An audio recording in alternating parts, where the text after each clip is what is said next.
So without further ado, I'd like to introduce our member and our friend, Jack May.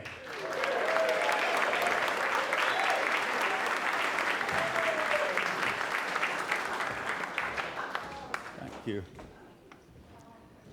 Wait a minute, Dean.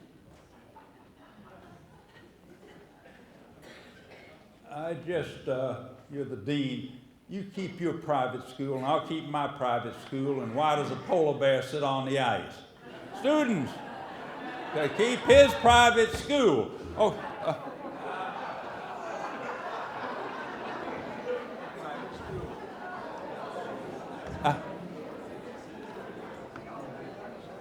Well, that's about all for tonight. Thank you for coming. I'm very flattered. And all old friends, dear people here. Thank Dean Landstreet. I'm going to talk seriously and start with Socrates, who wrote in 400 BC, "The unexamined life is not worth living." I don't know what he meant by that, but I think the time has come for all of us to think about our situation in the world and write something down. And I have done it to a fare thee well. In fact, Lynn said if I didn't get this stuff out of the house, anyway, it's all out there. Take a book when you leave. I can't take it home. And the club has, I think, put a large denomination bill in every 7th book, so you might get lucky. Vanity, vanity, all is vanity, saith the preacher. And I want to talk about memoirs. The most important thing about memoirs are the first 2 letters of the word, M-E. They're about me. It's about my favorite person, about whom I know the most, and Tom was so afraid nobody was going to come. He said, so put something in there about adventures in Warner Park. Everybody had an early adventure out there.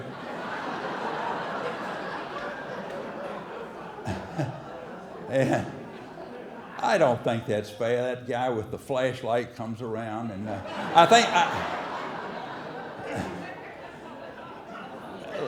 let's put that, some things better to take to the grave. But by writing memoirs, we honor our past, and we prepare for the future and tell things that next generation ought to know. And I think, a number of people in this room have showed me. I think Doug Altenburn and who this week, Dr. Cliff Meadow brought me his memoir. Excellent, both of those. And I want to encourage you to do that. Otherwise, we get forgotten. Ancestry.com will give you the names and birth and death dates, but they don't amplify the people that you know that your grandchildren may not. And now is the time, I say, to put it down. Truthful in this matter will set you free. I have got books out there. I've tried to keep people amused. People ask me what's the funniest thing I ever heard, and maybe if we run short, I'll tell you that. Yeah. The funniest thing I ever saw was not, out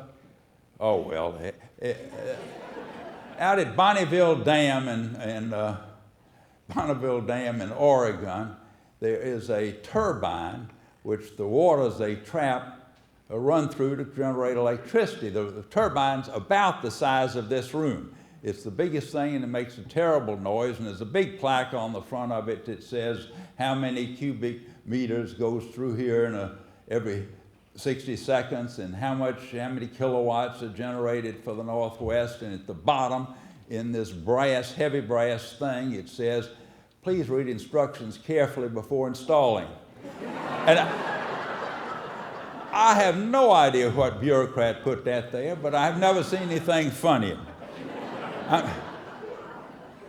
I'm not going to talk about sports or politics or war or being radio or anything else, I'm going to talk a little bit tonight about the family business and the family.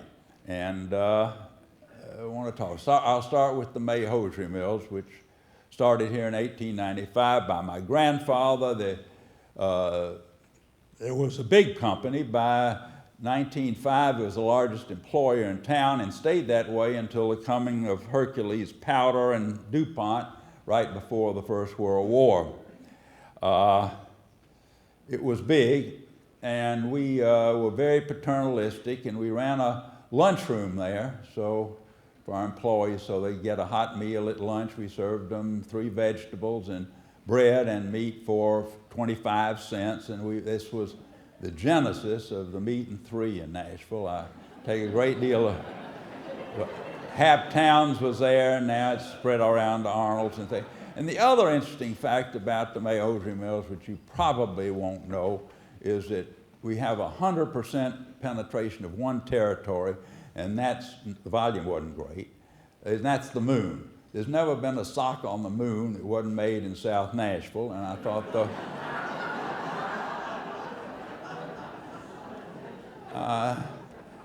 I thought that was interesting. It went for a long time.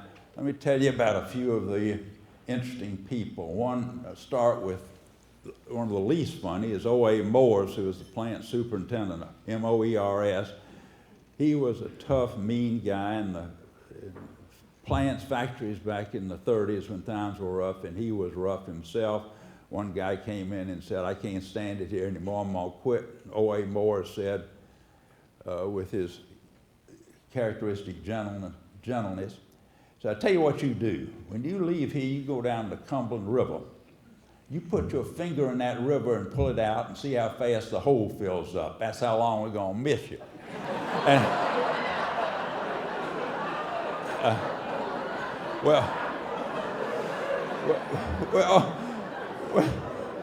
O.A. was rough. He left. He went into business. He opened a little sock factory down in Watertown, south of Lebanon, and it didn't go too well.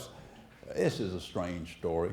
And he decided that he would sell out, what they called in those days, sell out to the Yankees. That means burn his place down and get the insurance money. And he actually hired an arsonist and paid the man with a check. The guy went to cash the check, and O.A. had stopped payment on it. He said, "Mr. Moores, I'm going to penitentiary, but you're coming with me." And sure enough, O.A. died out in the penitentiary about 1930. My father went out to see him. It's a very, very sad story. Well, let me tell you about some other people. I.C. Finley, old Ike Finley, was our credit manager and office manager, worked there for 50 years. He read the eulogy at my grandfather's funeral. He was the first board of trustees at David Lipscomb. Marvelous, dignified gentleman, if there ever was one. And there's one, Billy Martin. When he got old, he was a little senile, and he always had a paperweight on his desk, a tortoise shell. And Billy Martin came in one day and found a box turtle in his garden, brought the box turtle into the mill, put it on his desk, and set of his paperweight. People hate, this crowd will probably know what a paperweight is, but it's something, an artifact of an older age when you had the windows open, the electric fan. Anyway, that turtle walked around on Mr. Finley's desk all day, and he'd go and he'd take it and he'd put it back on the paper. He was credit manager. Some guy, worst credit in the South was in South Georgia, and there was a guy, jobber in Valdosta, and he wrote in and ordered some socks. And Mr. Friendly, a very dignified man, wrote him and said, "Sir, we cannot ship your new order for 60 dozen work sock irregulars until you paid for your last order." And the guy wrote back, "Well, just cancel it then. I can't wait that long."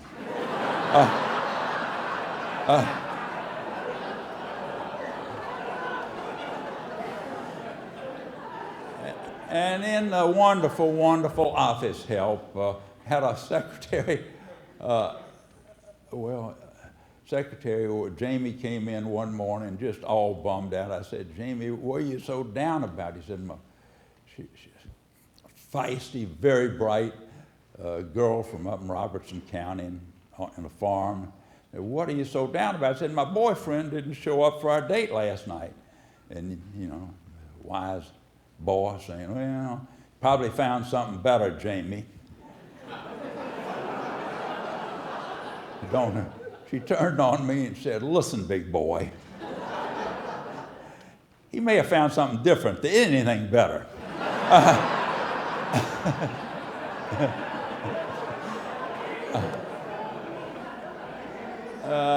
And I always remember Leota. Leota came from central Oklahoma out in Indian Territory. Had an Indian name, but she had a pretty girl, strawberry blonde. And one day I said, now, Leota, why do you happen to be here? She said, well, I'll tell you. Neither my husband nor I could get along with either set of in-laws. We decided when we couldn't stand it anymore, we'd try to get one state between us and them. So we packed the kids in the car and took off eastward and crossed Arkansas to get to Memphis. And we got to Memphis, it was raining, so we came on to Nashville. Well, a lot of America is just loose. I said, well, do you like it here? She said, we love it. And Miss Tommy, let me tell you, Miss Tommy was my father's secretary and was for years. Dan was very early, had a thing about cigarettes. He hated cigarettes. I think his medical training, he intuited some way that they were bad for you. It's a nasty habit, I can hear him say when I was a little boy. And they were, of course, called coffin nails as early as World War I. But Miss Tommy was his secretary, and she smoked continually. And I said, well, Pop, how do you put up with that? And he said, well, all of us need our little crutches to get through it. And some people, it's jogging. Some people, it's martinis or sports. But Miss Tommy, it's cigarettes, and that's okay, you know. You know the difference, Jack, between a bachelor girl and an old maid? I said, no, Dad, I don't. He said, well, a bachelor girl's a woman never been married, and an old maid's a woman who hadn't been married or anything.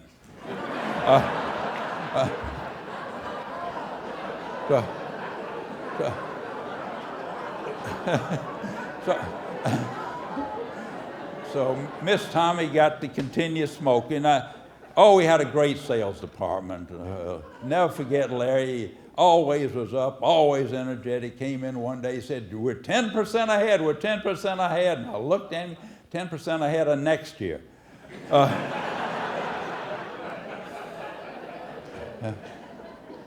Larry was something, he would go up to anybody, anywhere, and say, excuse me, sir, I'm a stranger in town. I wonder if you could tell me if those are rain clouds.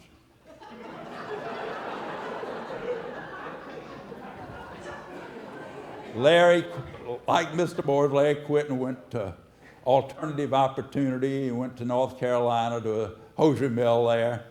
Big company, Chadbourne Gotham, listed company. And after he'd been there a year, I looked in the Wall Street Journal, there were the quarterly reports, this one from Chadbourne Gotham.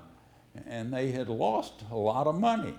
I picked up the phone call and Larry, how in the world could you lose $13 million in 1 quarter in the hosiery business? I said, Jack, it was easy. That's all they had.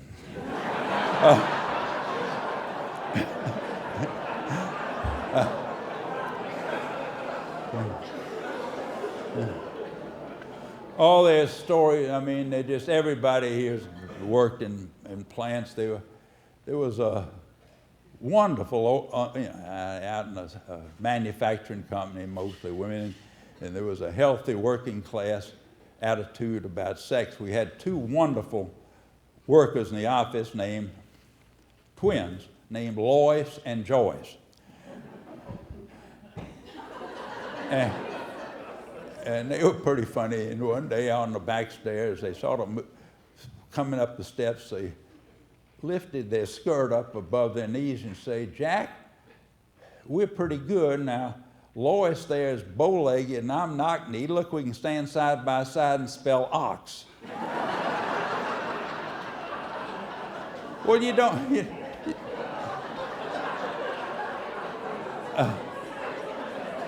You don't forget that.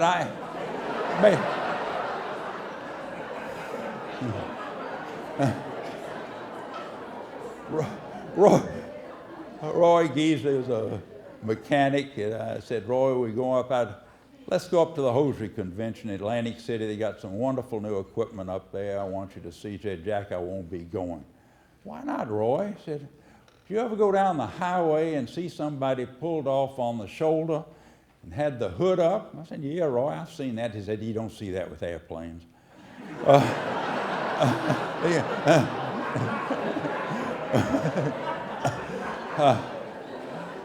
I didn't go. Anyway, one of the best stories, and I really can't tell it, but it involved our southeastern regional salesman, a guy named Felix Dodd, and some of you may have known him. He was a member of the Belle Meade Country Club, long since gone, and wonderful, wonderful. I can't tell the story.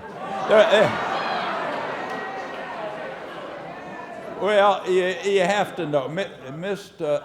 They're recording it, and I suppose it can be edited. Mr. Felix was a wonderful gentleman of the Old South. His manners were impeccable, which we had very little of out in South Nashville. And he called on the trade. Went to Charlotte, and he called on Belk for the first time. And he looked up there in the bullpen, all the salesmen come in, and there's a bulletin board up there say who the cookware buyer is, and this buyer and that buyer. And he looked up, and the hosiery buyer was Mr. Tidy, Tiddy. And so he went up to the receptionist, an attractive young lady, and said, "I'd like an appointment, Mr. Tidy." And she said, "Yes, sir, I can get you the 10:30 appointment, but over here we pronounce that name Tiddy."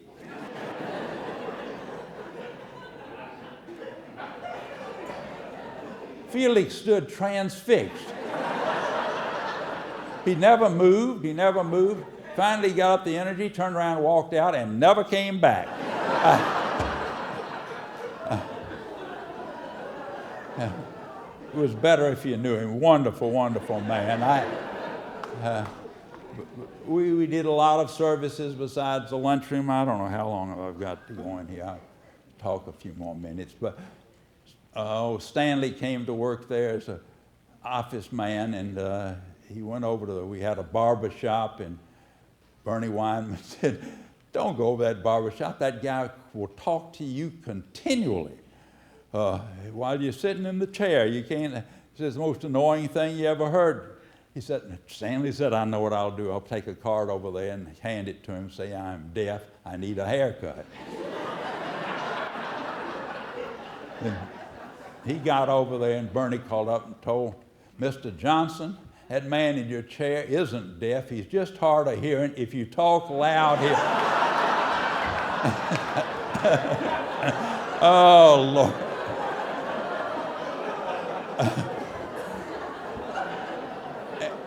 And on and on. Each of you have worked in any office or plant or sales force know all this great, great stuff. It needs to be preserved.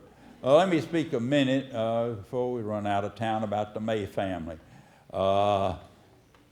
My father and his brother were two great men, and I use that term advisedly. Dan and his older brother Mortimer. Dan was instrumental in the founding of metropolitan Nashville, and Mortimer was instrumental in the founding of the state of Israel. There's no doubt about it. Golda Meir from Milwaukee would come here and consult with him all through the 30s, and he spent his life in Zionism, and he went to, Dan said he went to Israel 20 times more than he went to East Nashville. But he loved his older brother, and he always said about him, "You know, Mortimer always had one thing I never had." "What's that, Pop?" He said he had a hard-working brother.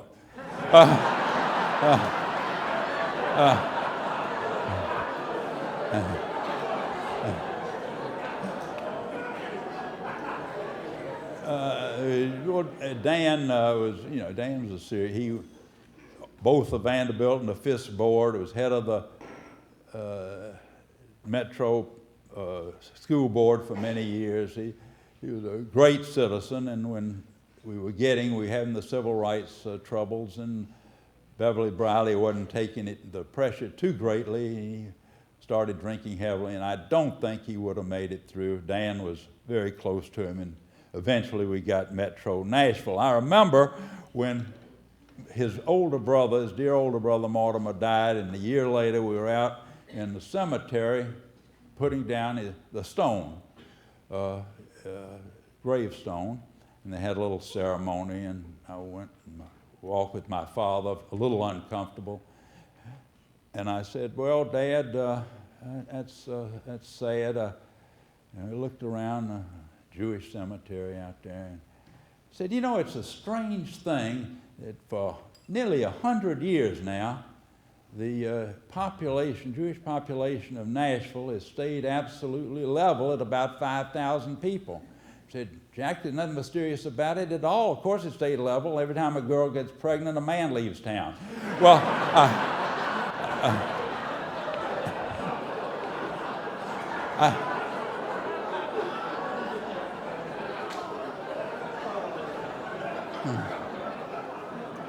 so much for sober time.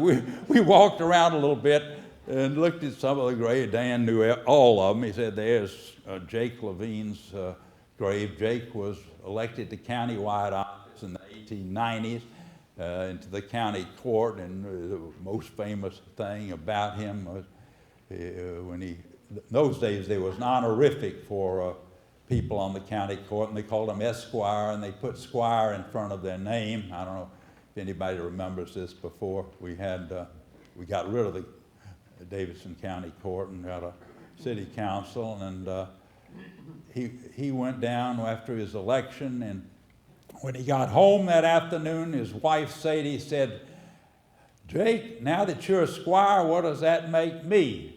He said, "I believe it makes you the same damn fool you were when I left home this morning."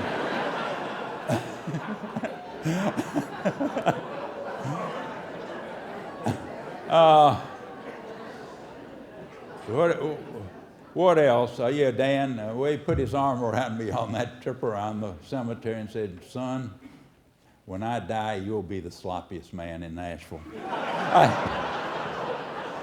It's right here.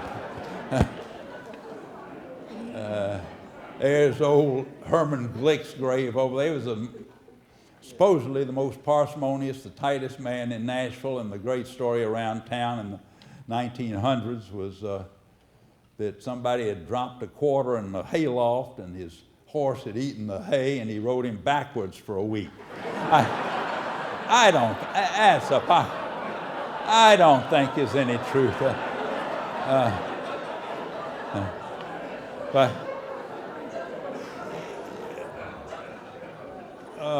let's see. I went off to college, and after the first year, second year, I had wonderful roommates, Rails and Fisher, and they came through Nashville, and a couple of tough kids with accents and everything from the South Shore of Long Island.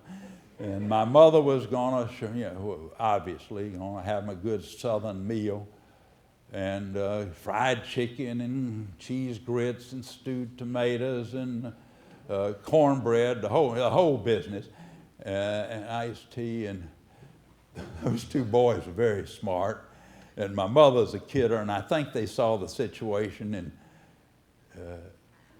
Rails said famously, or Fish said famously, "Eat slow, Rails, you won't have to have seconds."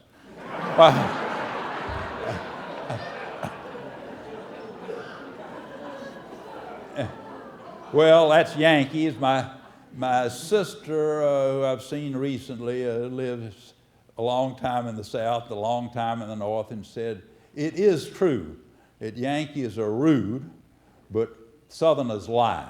And there's some wisdom to that. I remember, one day I was in the lobby of the 3rd Third National Financial Center, and I ran into a couple of Nashville lawyers. And one, John Holland, said, "Jack, I hear you getting married." This is 20 years ago. I said, "Yeah, that's right, I'm getting married." "Who you marrying?" "I'm marrying Lynn Hughes Lance." "You marrying Lynn Lance? My God, man, you're marrying the woman I love."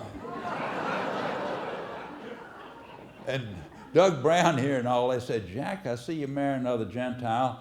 He said, "I wish you'd consider the Catholic Church."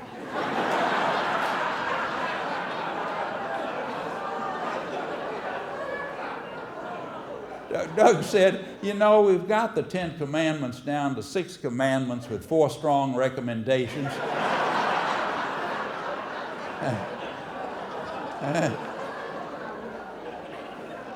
He said, look, Jack, if you'd like to covet a little, we can work with you." Well, tempting it was. What else? Golly. He said, get through in 10 minutes. I've written these books, and they've got their moments. They're uneven. I have got out there for you to take after dinner on the way home, and for goodness sakes, take a book, each of you. Lynn has told me she likes the house room with them out of it, and don't bring them home. And as I think I said, that the club had put large denomination bills in every 7th book, so that gives you some incentive.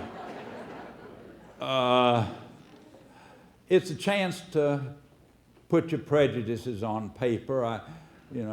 Old Polonius is a tedious old bore, but there's a lot of truth there, and I tried to pass along some truth and some odd facts, try to keep you out of barroom bets, and that's, that Bristol, Tennessee is closer to Windsor, Ontario than it is to Memphis, Tennessee. And did you know that the coldest day, the coldest temperature in Nashville each winter will be colder than the coldest temperature in Manhattan each winter? Well, you need to know those things. Pass them on. And mnemonics, of course, back to Roy got by in Vandy, you know that one. This is the Spectrum, and the one I always like, I put dozens of them out there, is port and starboard. If you landlubbers don't know which is which, but if you remember, port and left and red, the red light, are shorter words than starboard, right, and green. So I'm trying to help everybody. What else do I know? Lots of things. I will tell you a little bit about what's out there. There are some records. It's a commonplace for all us old people to know the world's going to hell. Downhill on roller skates. And it probably is, but one thing I do know for a fact, the music is worse. We had better music in our time, and I've got some CDs out there, about 90 tunes from our time that I loved, and when I was, for a brief time, I did a country music disc jockey show, which is the only thing I haven't done in my life that I did well.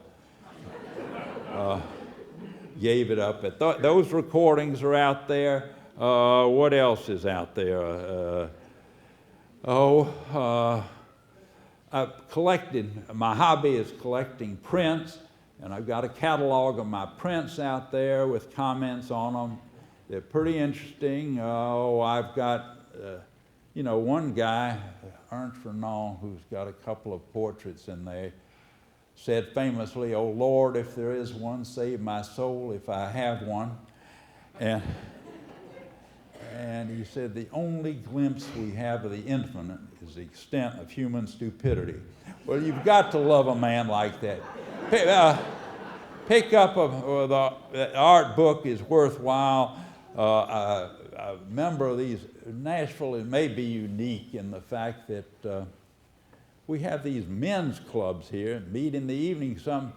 I'm in one, the Old Oak Club, that goes back to 1888 and has been meeting once a month for whatever that is, 140 years, still meeting here.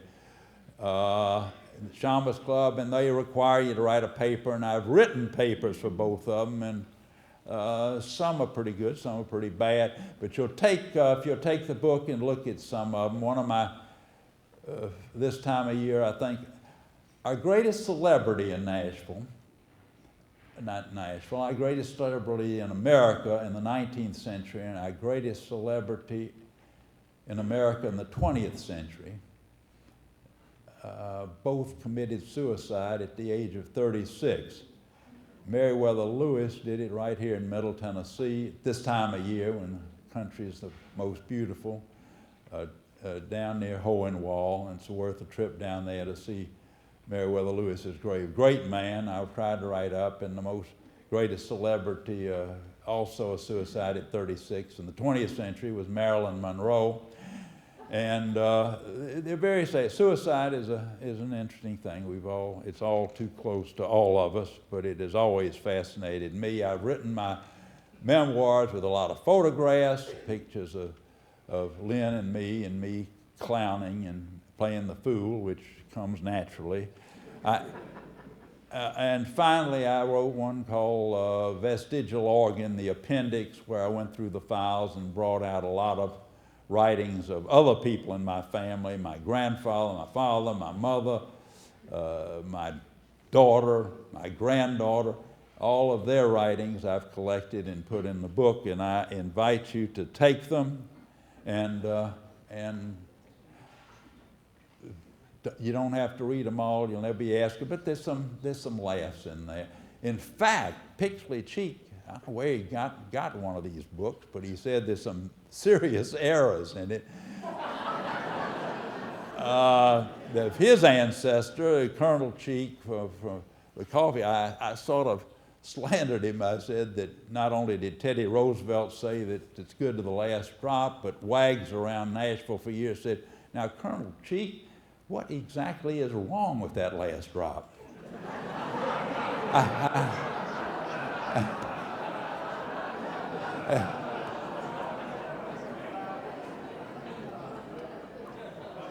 I've been told it's getting to be a quarter of, and the dean said allow a little time for questions. It's come to the end of a long life. Funny thing happens the day after your 85th birthday, which was a couple of years ago. The day after your 85th birthday, you get closer to 90 than you are 80. And you were old then. It's very sobering.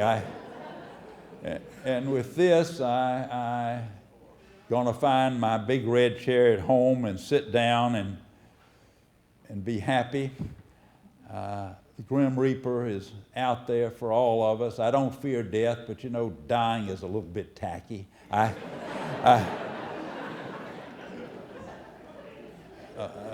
Sleep comes to us old people like death comes to the old, like sleep to the tired, as I said. It's a welcome visitor, because one by one the things which we have loved and made life pleasant, we begin to lose. A lot of physical abilities. We can't run and we can't play tennis. We can't even jog. We've lost friends, and this room would be much fuller if we had them, all the friends that have lost, and with great sadness. Whatever else I wrote down here. The joys of the senses, eating good food, eating bad food, the other sex, all of the arts, fine music, art, travel. I just won't go to the airport anymore. It's an inhuman experience. And elevated thought, golly, a good joke, a good limerick. You know, it's just been a great run. I've enjoyed it all. I've loved my life, and I thank you all for coming. You've got my love in the book, and now we got to, they tell me the chocolate pie tonight is very good, and like,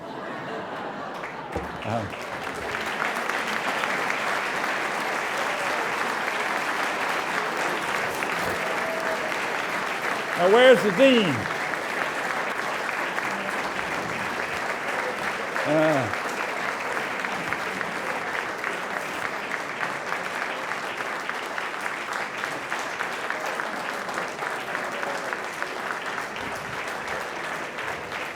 Oh, it wasn't that good. Sit down. I don't know where the dean is. He said he wanted to have some questions from the. Okay. Oh my God! It's the dean of the school. Yes. What did you say? Tell us a little bit about your CIA work. Is there another question?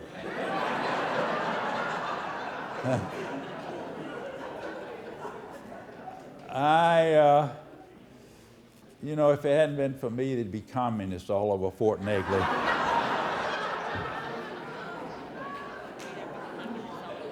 I was very much involved in Korea, and I had lost some good friends. One close friend who died a year ago this Thanksgiving was a prisoner for 20 years in solitary in a North China jail, and I'm trying to do something to honor him. I didn't do much good in Korea. After 60 years, it's sunk another couple of rings into hell. North Korea has. We haven't been able to solve that thing. Actually, they got missiles now that can reach the west coast of the west coast. We won't lose anything if they get that. But no, I don't need to discuss that. What do you think, Dean? You want to? Any other questions?